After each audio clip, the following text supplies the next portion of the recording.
ನಿಗಮ ಮಂಡಳಿ ನೇಮಕ ವಿವಾದ ಇದೀಗ ಸಚಿವರ ಮಧ್ಯೆ ವಾಕ್ಸಮರಕ್ಕೆ ಕಾರಣವಾಗ್ತಾ ಇದೆ.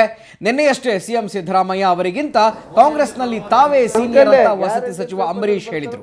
ಆದರೆ ನಿಗಮ ಮಂಡಳಿ ನೇಮಕ ಸಂಬಂಧ ತಮ್ಮನ್ನ ಸಂಪರ್ಕಿಸಿಲ್ಲ ಅಂತ ಆರೋಪ ಮಾಡಿದ್ರು. ಅಂಬರೀಶ್ ಹೇಳಿಕೆಗೆ ಸಮಾಜ ಕಲ್ಯಾಣ ಇಲಾಖೆಯ ಸಚಿವ ಆಂಜನೇಯ ತಿರುಗೇಟು ನೀಡಿದ್ದಾರೆ.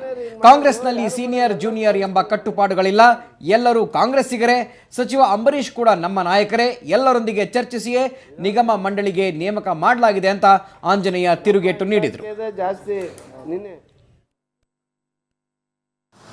ನಾನು 3 ಸತಿ MP ಆಗಿದ್ದವನು, ಸೆಂಟ್ರಲ್ ಮಿನಿಸ್ಟರ್ ಆಗಿದ್ದವನು, ಇವತ್ತು ಕ್ಯಾಬಿನೆಟಲ್ಲಿ ಇದ್ದೀನಿ. ನಮ್ಮನ್ನು ವಿಶ್ವಾಸಕ್ಕೆ ತಗೊಳ್ಬೇಕು, ಮಾಡ್ತಾರ ಬಿಡ್ತಾರ, ಆಮೇಲೆ ವಿಶ್ವಾಸಕ್ಕೆ ಒಂದು ಚರ್ಚೆ ಮಾಡಬೇಕು. ಇಬ್ಬರೇ ಮಾಡಿಬಿಡ್ತಾರೆ ಅಂದರೆ ಎಲ್ಲ ನಾವೆಲ್ಲ ಹಾಕಿರ್ಬೇಕು. ಎಲ್ಲ ನಮ್ಗೆ ಗೊತ್ತಿದೆ, ಅವ್ರಿಗಿಂತ ಮುಂಚೆ ಕಾಂಗ್ರೆಸ್ ಪಕ್ಷ ದೊಡ್ಡ ಪಕ್ಷ ಅಂತ ನನಗೂ ಗೊತ್ತಿದೆ. ಯಾರಿಗೂ ಅವಮಾನಿಸಿಲ್ಲ ಏನಿಲ್ಲ. ಕಾಂಗ್ರೆಸ್ಸಿನ ಇತಿಹಾಸದಲ್ಲಿ ನಾನು 40 ವರ್ಷ ರಾಜಕೀಯ ಸರ್ವಿಸ್, ನನಗೆ ಯಾರ್ಯಾರು ಮುಖ್ಯಮಂತ್ರಿ ನೋಡಿ, ದೇವರಾಜ್ ಅರಸು ಅವ್ರು ನೋಡಿದ್ದೀನಿ, ಗುಂಡೂರಾಯರು ನೋಡಿದ್ದೀನಿ, ವೀರೇಂದ್ರ ಪಾಟೀಲ್ ನೋಡಿದ್ದೀನಿ. ಅದಾದಮೇಲೆ ವೀರೇಂದ್ರ ಪಾಟೀಲ್ ತಾನೇ ಬಂದಿದ್ದು, ಗುಂಡೂರಾವ್ ಆದಮೇಲೆ ವೀರೇಂದ್ರ ಪಾಟೀಲ್ ನೋಡಿದ್ದೀನಿ, ಬಂಗಾರಪ್ಪ ನೋಡಿದ್ದೀನಿ, ವೀರಪ್ಪ ಮೊಯ್ಲ್ ನೋಡಿದ್ದೀನಿ, SM ಕೃಷ್ಣ ಅವ್ರನ್ನೂ ಕೂಡ ನೋಡಿದ್ದೀನಿ. ಅವ್ರ ಹತ್ರ ಕೆಲಸನೂ ಕೂಡ ಮಾಡಿದ್ದೇನೆ. ಒಬ್ಬ ಪಾರ್ಟಿಯ ಸಾಮಾನ್ಯ ಕಾರ್ಯಕರ್ತನಾಗಿ, ಒಬ್ಬ ಬಲಿಷ್ಠ ನಾಯಕನಾಗಿ ಕೂಡ ನಾನು ಕೆಲಸ ಮಾಡಿದ್ದೀನಿ. ಯಾವತ್ತೂ ಕೂಡ ಒಂದೇ ಏಕಕಾಲದಲ್ಲಿ ಇಷ್ಟೊಂದು ಕಾಂಗ್ರೆಸ್ ಕಾರ್ಯಕರ್ತರಿಗೆ 97 ಅಭಿವೃದ್ಧಿ ನಿಗಮಗಳ ಚೇರ್ಮನ್ ಮಾಡಿರೋ ಉದಾಹರಣೆ ಇಲ್ಲ. ಅದನ್ನು ಸಿದ್ದರಾಮಯ್ಯನವರು ಮತ್ತು KPCC ಅಧ್ಯಕ್ಷರು ಮಾಡಿದ್ದಾರೆ. ಅದಕ್ಕೆ ನಮ್ಮ ಹೈಕಮಾಂಡು ಒಪ್ಪಿಗೆ ಕೊಟ್ಟಿದೆ. ಅದು ಒಪ್ಪಿಗೆ ಕೊಟ್ಟಾದಮೇಲೆ ನಾವು ಯಾರೂ ಪ್ರಶ್ನೆ ಮಾಡುವಂತೇನೇ ಇಲ್ಲ ಇಲ್ಲಿ. ಹಂಗಾದ್ರೆ ನಮ್ಮನ್ನು ಕೇಳಿಲ್ಲ. ನಾನು ಭಾಳ ಹತ್ರ ಇದ್ದೇನೆ, ಸಿದ್ದರಾಮಯ್ಯನವ್ರ ಹತ್ರ ಮಾಡಿದ್ದಾರೆ, ಕರೆಕ್ಟಾಗಿ ಮಾಡಿದ್ದಾರೆ. ಅವ್ರ ಮುಂಚೆ ಬಂದಾರೋ ಇವ್ರ ಮುಂಚೆ ಬಂದಾರೋ ಅನ್ನಂಗಿಲ್ಲ. ಸಿದ್ದರಾಮಯ್ಯ ಜನಾಕರ್ಷಕ ನಾಯಕ. ಬಂದಿರೋದೇ ಕಾಂಗ್ರೆಸ್ಸಿಗೆ ಒಂದು ಆಸ್ತಿ, ಬಂದಿದ್ದರಿಂದಲೇ ಕಾಂಗ್ರೆಸ್ ಬಂದಿದ್ದು. ಈ ಬಗ್ಗೆ ಹೆಚ್ಚಿನ ಮಾಹಿತಿಯನ್ನು ಕೊಡ್ತಾರೆ ನಮ್ಮ ರಿಪೋರ್ಟರ್ ಕಿರಣ್. ಈಗ ದೂರವಾಣಿ ಸಂಪರ್ಕದಲ್ಲಿದ್ದಾರೆ. ಕಿರಣ್, ನಿಗಮ ಮಂಡಳಿ ನೇಮಕ ವಿವಾದ ಒಂದು ಹೊಗೆಯನ್ನು ಪಡ್ಕೊಳ್ತಾ ಇದೆ, ಒಂದು ಹೊಗೆ ಎದ್ದಿರುವಂಥದ್ದು. ಈಗ ನಾಯಕರ ವಾಕ್ಸಮರ ಕೂಡ ನಡೀತಾ ಇದೆ. ಹೆಚ್ಚಿನ ಮಾಹಿತಿ ಏನಿದೆ ಇದ್ರ ಬಗ್ಗೆ? ಖಂಡಿತವಾಗಿಯೂ ಕೂಡ ಗುರುಪ್ರಸಾದ್, ನಿನ್ನೆ ಅಂಬರೀಶ್ ನೀಡಿರುವಂತಹ ಹೇಳಿಕೆಗೆ ಈಗ ಉಳಿದಂತಹ ಸಚಿವರು, ಅಂದ್ರೆ ಸಿದ್ದರಾಮಯ್ಯ ಅವರ ಬೆಂಬಲಕ್ಕಿರುವಂತಹ ಅವರ ಆಪ್ತ ಬಳಗದಲ್ಲಿ ಗುರುತಿಸಿಕೊಂಡಿರುವಂತಹ ಸಚಿವರಿಂದ ಈಗ ಅಂಬರೀಶ್ ಹೇಳಿಕೆಗೆ ಪರೋಕ್ಷವಾಗಿ ತಿರುಗೇಟು ವ್ಯಕ್ತವಾಗ್ತಾ ಇದೆ. ಇವತ್ತು ಸಚಿವ ಆಂಜನೇಯ ವಿಧಾನಸೌಧದಲ್ಲಿ ನೀಡಿರುವಂತಹ ಹೇಳಿಕೆ ಕೂಡ ಅದೇ ಮಾದರಿಯದ್ದಾಗಿದೆ. ಮುಖ್ಯಮಂತ್ರಿಗಳು ಎಲ್ಲರನ್ನ ಸಂಪರ್ಕಿಸಿ ಎಲ್ಲರ ಜೊತೆ ಸಮಾಲೋಚನೆ ಮಾಡಿಯೇ ಇಂತಹ ಒಂದು ನೇಮಕಾತಿಯನ್ನ ಮಾಡಿದ್ದಾರೆ. ಯಾರನ್ನೂ ಇಲ್ಲಿ ಕೂಡ ಕಡೆಗಣಿಸಿರುವಂತಹ ಪ್ರಕ್ರಿಯೆ ಇಲ್ಲ. ಹಾಗೊಂದು ವೇಳೆ ಅಂಬರೀಶ್ ಕೂಡ ಕಾಂಗ್ರೆಸ್ನಲ್ಲೇ ಇರುವಂತವರು, ಅವರನ್ನ ಕಡೆಗಣಿಸಿ ಯಾವುದೇ ಕಾರಣಕ್ಕೂ ಕಡೆಗಣಿಸಿಲ್ಲ. ಮತ್ತು ಕಡೆಗಣಿಸಲಾಗಿದೆ ಅಂತ ಭಾವನೆ ಕೂಡ ಅವರಲ್ಲಿ ಇರಬೇಕಾದಂತ ಅವಶ್ಯಕತೆ ಕೂಡ ಇಲ್ಲ.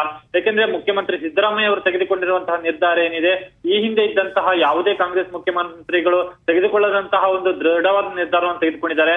ಅಂದ್ರೆ ಇಲ್ಲಿ ಪ್ರಮುಖವಾಗಿ ಸಿದ್ದರಾಮಯ್ಯ ಅವರು ತಮ್ಮ ಶಕ್ತಿಯಿಂದಲೇ ಕಾಂಗ್ರೆಸ್ ಅನ್ನ ರಾಜ್ಯದಲ್ಲಿ ಅಧಿಕಾರಕ್ಕೆ ತಂದಿದ್ದು, ನಿಗಮ ಮಂಡಳಿ ನೇಮಕಾತಿ ವಿಚಾರದಲ್ಲಿ ಅವರು ನಡೆದುಕೊಂಡಂತಹ ನಡೆ ಬಹಳ ಸೂಕ್ತವಾಗಿದೆ ಅನ್ನೋದನ್ನ ಸಚಿವ ಆಂಜನೇಯ ಹೇಳುವ ಮೂಲಕ ನಿನ್ನೆ ಅಂಬರೀಶ್ ಅವರು ನೀಡಿರುವಂತಹ ಹೇಳಿಕೆ ಸರಿ ಇಲ್ಲ ಅನ್ನೋದನ್ನ ಪರೋಕ್ಷವಾಗಿ ಹೇಳಿದ್ದಾರೆ. ಈ ಮೂಲಕ ನಿಗಮ ಮಂಡಳಿ ನೇಮಕಾತಿ ವಿಚಾರದಲ್ಲಿ ಮುಖ್ಯಮಂತ್ರಿಗಳು ತೆಗೆದುಕೊಂಡಂತಹ ನಿರ್ಧಾರವನ್ನ ಸಚಿವ ಆಂಜನೇಯ ಸಮರ್ಥನೆ ಮಾಡಿಕೊಂಡಿದ್ದಾರೆ. ಇವತ್ತು ಆಂಜನೇಯ ಅವರು ನೀಡಿರುವಂತಹ ಹೇಳಿಕೆ. ಆದ್ರೆ ಕಾನೂನು ಸಚಿವ TB ಜಯಚಂದ್ರ ಅವರು ಕೂಡ ಮತ್ತೊಂದು ಹೇಳಿಕೆಯನ್ನು ನೀಡಿ ಇಲ್ಲಿ ಅಂಬರೀಶ್ ಅವರು ನೀಡಿರುವಂತಹ ಹೇಳಿಕೆ ಸರಿ ಇಲ್ಲ, ಅವರು ಇಂತಹ ಒಂದು ಅಸಮಾಧಾನವನ್ನ ಹೊಂದಬಾರದು, ಮುಖ್ಯಮಂತ್ರಿಗಳ ಜೊತೆ ನೇರವಾಗಿ ಸಮಾಲೋಚಿಸಲಿ, ಅದನ್ನು ಹೊರತುಪಡಿಸಿ ಮಾಧ್ಯಮಗಳ ಮುಂದೆ ಇಂತಹ ಹೇಳಿಕೆಗಳನ್ನ ಬಹಿರಂಗವಾಗಿ ವ್ಯಕ್ತಪಡಿಸಿ ಪಕ್ಷಕ್ಕೆ ಅದೇ ರೀತಿ ಮುಖ್ಯಮಂತ್ರಿಗಳಿಗೆ ಮುಜುಗರ ತರುವಂತಹ ಕೆಲಸವನ್ನ ಮಾಡಬಾರದು ಅನ್ನೋ ಒಂದು ಹೇಳಿಕೆ ನೀಡುವ ಮೂಲಕ ಅಂಬರೀಶ್ ಅವರಿಗೆ ಕಿವಿ ಮಾತನ್ನು ಕೂಡ ಹೇಳಿದ್ದಾರೆ. ಹೀಗಾಗಿ ನಿನ್ನೆ ಸರ್ಕಾರದ ವಿರುದ್ಧ ಅಥವಾ ಮುಖ್ಯಮಂತ್ರಿಗಳ ವಿರುದ್ಧ ಅಂಬರೀಶ್ ಅಸಮಾಧಾನವನ್ನು ವ್ಯಕ್ತಪಡಿಸಿರುವುದರ ಬಗ್ಗೆ ಈಗ ಸಚಿವರಿಂದಲೇ ಮತ್ತೊಂದು ರೀತಿಯಲ್ಲಿ ಆಕ್ಷೇಪಗಳು ವ್ಯಕ್ತವಾಗ್ತಾ ಇದೆ. ಗುರುಪ್ರಸಾದ್, ಕಿರಣ್, ಈ ಒಂದು ನಿಗಮ ಮಂಡಳಿ ಏನು ಅಧ್ಯಕ್ಷರ ನೇಮಕಕ್ಕೂ ಮುನ್ನ ಸಾಕಷ್ಟು ಕೋರ್ ಕಮಿಟಿ ಸಭೆಗಳು ನಡೆದು ದೆಹಲಿಗೆ ಸುಮಾರು ಬಾರಿ KPCC ಅಧ್ಯಕ್ಷರು ಹಾಗೂ CM ಹೋಗಿ ಬಂದರು. ಸೊ ಆಗೆಲ್ಲ ಕೂಡ ಹೈಕಮಾಂಡ್ ಕೂಡ ಏನು ಅವರ ಗಮನಕ್ಕೆ ತಂದು ಈ ಒಂದು ನಿಗಮ ಮಂಡಳಿ ಪಟ್ಟಿಯನ್ನು ಕೂಡ ತುಂಬ ಹರಸಾಹಸಪಟ್ಟು ಸಿದ್ಧಪಡಿಸಿದ್ರು. ಆಗೆಲ್ಲ ಅಂಬರೀಶ್ ಅವರ ವಿಶ್ವಾಸಕ್ಕೆ ತೆಗೆದುಕೊಂಡಿರಲಿಲ್ಲ ಅಥವಾ ಬೇರೆ ಕಾಂಗ್ರೆಸ್ಸಿಗೆ ನಾಯಕರ ವಿಶ್ವಾಸಕ್ಕೆ ತೆಗೆದುಕೊಂಡಿರಲಿಲ್ವಾ? ಈಗ ಯಾಕೆ ಈ ಅಸಮಾಧಾನ ಈ ಸಂದರ್ಭದಲ್ಲಿ ಭುಗಿಳಿದೇಳ್ತಾ ಇದೆ ಅಂತ ಅನಿಸ್ತಾ ಇದೆ ತಮಗೆ?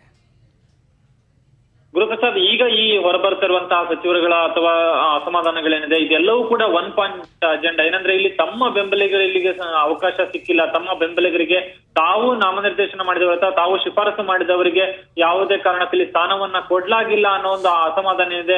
ಅದು ಒಂದೇ ಕಾರಣ ಇರುವಂತದ್ದು, ತಮ್ಮನ್ನು ಸಂಪರ್ಕಿಸಿಲ್ಲ, ತಾವು ಅನುಭವ ಇರ್ಬೋದು, ತಾವು ಹಿರಿಯರು ಇರ್ಬೋದು, ಹೀಗಾಗಿ ನಮ್ಮನ್ನ ಸಂಪರ್ಕಿಸದೆ ಮುಖ್ಯಮಂತ್ರಿಗಳು ಏಕಪಕ್ಷೀಯ ನಿರ್ಧಾರ ತೆಗೆದುಕೊಂಡಿದ್ದಾರೆ ಅನ್ನೋ ರೀತಿಯ ಹೇಳಿಕೆಗಳೇನೆ ಹೊರಬರ್ತಾ ಇದೆ. ಇದೆಲ್ಲದಕ್ಕೂ ಕೂಡ ಕಾರಣ ಅವರವರ ಬೆಂಬಲಿಗರು ಬೆಂಬಲಿಗರಿಗೆ ಸಿಗದಂತಹ ಸ್ಥಾನಮಾನಗಳು, ತಮ್ಮ ಬೆಂಬಲಿಗರಿಗೆ ಸ್ಥಾನಮಾನ ಸಿಗದೇ ಇರುವಂತಹ ಹಿನ್ನೆಲೆಯಲ್ಲಿ ಅವರು ಅಸಮಾಧಾನಗೊಂಡಿದ್ದಾರೆ. ಹೀಗಾಗಿ ಅವರು ಮುಖ್ಯಮಂತ್ರಿಗಳು ತಮ್ಮನ್ನು ಸಂಪರ್ಕಿಸಿಲ್ಲ, ತಮ್ಮನ್ನ ಅನುಭವವನ್ನ ಪಡೆದಿಲ್ಲ, ತಮ್ಮ ಸಲಹೆಯನ್ನ ಕೇಳಿಲ್ಲ ಅನ್ನೋ ಒಂದು ಅಸಮಾಧಾನವನ್ನು ವ್ಯಕ್ತಪಡಿಸ್ತಾ ಇರುವಂತದ್ದು. ಹೈಕಮಾಂಡ್ ವೇಳೆ ಪಟ್ಟಿಯನ್ನ ರವಾನೆ ಮಾಡುವಂತಹ ವೇಳೆ ಇವರು ಅಸಮಾಧಾನ ವ್ಯಕ್ತಪಡಿಸೋದಕ್ಕೆ ಯಾವುದೇ ರೀತಿಯಾದಂತಹ ಅವಕಾಶ ಇರಲಿಲ್ಲ. ಯಾಕೆಂದ್ರೆ ಆ ಒಂದು ಸಂದರ್ಭದಲ್ಲಿ ಅಸಮಾಧಾನ ವ್ಯಕ್ತಪಡಿಸಿದ್ರೆ ಇರುವಂತಹ ಅವಕಾಶ ಕೂಡ ತಪ್ಪಿ ಹೋಗುವಂತಹ ಸಾಧ್ಯತೆಗಳಿತ್ತು. ಈಗಾಗಲೇ ಅಂತಹ ಸಂದರ್ಭದಲ್ಲಿ ಮೌನವಾಗಿ ಉಳಿದಂತಹ ನಾಯಕರು ಇದೀಗ ತಮ್ಮ ಬೆಂಬಲಿಗರಿಗೆ ಸ್ಥಾನಮಾನ ಸಿಕ್ಕಿಲ್ಲ ಅನ್ನೋ ಒಂದು ಸಿಟ್ಟಿನಲ್ಲಿ ಮುಖ್ಯಮಂತ್ರಿಗಳ ವಿರುದ್ಧ ಹೇಳಿಕೆ ನೀಡುವಂತಹ ಮಟ್ಟಕ್ಕೆ ಈಗ ಬಂದಿದ್ದಾರೆ ಗುರುಪ್ರಸಾದ್.